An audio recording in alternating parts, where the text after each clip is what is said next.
क्या ये आपकी पहली जॉब है?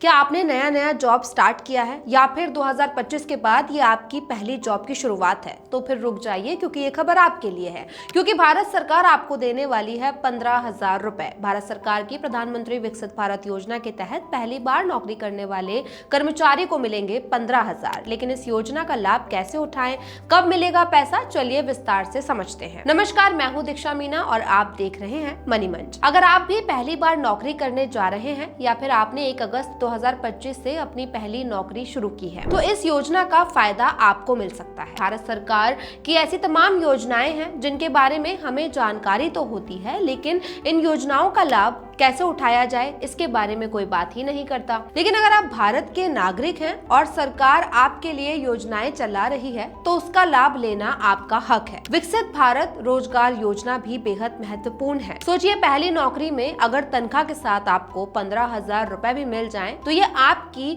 मेहनत का ही पैसा होगा। चलिए इस योजना का प्रोसेस समझते हैं और जानते हैं कि आखिर ये योजना क्या है जिसमें सरकार 15,000 रुपए दे रही है। दरअसल केंद्रीय श्रम और रोजगार मंत्री मनसुख मांडविया ने PMVBRY पोर्टल शुरू करते हुए कहा कि लगभग 1 लाख करोड़ रुपए की इस केंद्रीय योजना का लाभ कंपनी के मालिक और पहली बार नौकरी करने वाले लोग दोनों ही ले सकते हैं। केंद्रीय मंत्रिमंडल ने 1 जुलाई 2025 को रोजगार से जुड़ी इस योजना को मंजूर किया था। इसके लिए 1 लाख करोड़ रुपए का बजट दिया गया था और इसका लक्ष्य है 1 अगस्त 2025 से लेकर 31 जुलाई 2027 तक 3.5 करोड़ रोजगार अवसरों को बढ़ावा देना। मंत्रालय ने कहा कि कर्मचारी भविष्य निधि और विविध उपबंध अधिनियम 1952 के तहत नहीं आने वाली कंपनियां भी इस योजना का हिस्सा होंगी। हालांकि इसके लिए उन्हें ऑनलाइन चालान और रिटर्न जमा करना होगा और उमंग ऐप के जरिए अपने सभी पुराने और नए कर्मचारियों के लिए UN खाते खोलने होंगे। कौन ले सकता है इस योजना का लाभ, वो भी आपको बता देते हैं। इस योजना का फायदा उन्हीं कर्मचारियों को मिलेगा जो पहली बार औपचारिक नौकरी में आए और पहली बार EPFO में रजिस्टर हुए हैं। कर्मचारी की नौकरी किसी संस्थान में 1 अगस्त 2025 से 31 जुलाई 2027 के बीच शुरू होनी चाहिए। साथ ही कर्मचारी 1 अगस्त 2025 से पहले EPFO या किसी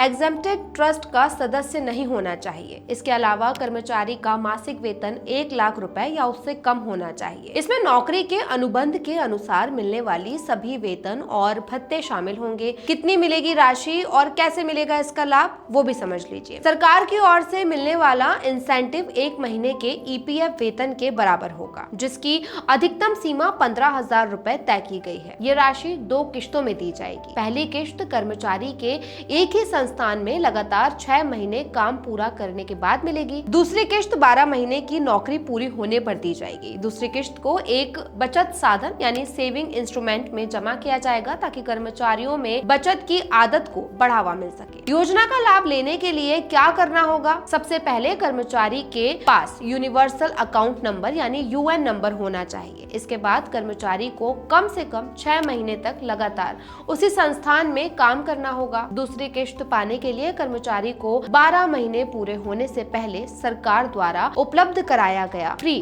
फाइनेंशियल लिटरेसी प्रोग्राम भी पूरा करना होगा। भारत सरकार की ये योजना उन युवाओं के लिए है जो पहली बार नौकरी शुरू कर रहे हैं। अगर आप भी पहली बार नौकरी शुरू कर रहे हैं या फिर आपने 2025 के बाद से नौकरी शुरू की है, तो फिर ये जो योजना है इसका लाभ आप उठा सकते हैं। और अगर आप इसमें पात्र हैं, जैसे कि हमने आपको सारी डिटेल्स बताई, तो आप जाकर इसमें अभी रजिस्ट्रेशन कीजिए और 15,000 रुपए का लाभ उठाइए। सरकार की इस योजना पर आपकी क्या कुछ राय है, हमें कमेंट करके बताइए। साथ ही अगर ये वीडियो अच्छा लगा तो लाइक और शेयर भी कीजिए।